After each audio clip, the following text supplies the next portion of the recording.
తను తనే రాయగల అవకాశాన్నే వదులుకొని తనలో భీతిని తన అవినీతిని తన ప్రతినిధులుగా ఎన్నుకొని ప్రజాస్వామ్యమని తలచే జాతిని ప్రశ్నించడమే మానుకొని కళ్ళు ఉన్న ఈ కబోది జాతిని నడిపిస్తుందట ఆవేశం.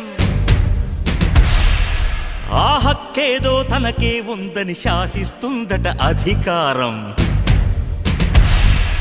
కృష్ణుడు లేని కురుక్షేత్రమున సాగే ఈ ఘోరం చితి మంటల సింధూరం. చూస్తూ ఇంకా నిదురిస్తావా విశాల భారతమా, ఓ విషాద భారతమా. అర్ధశతాబ్దపు అజ్ఞానాన్నే స్వతంత్రమందామా, స్వర్ణోత్సవాలు చేద్దామా.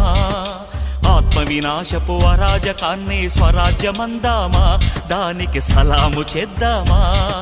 శాంతిక పోతపు పుట్టుక తెంచి తెచ్చిన బహుమానం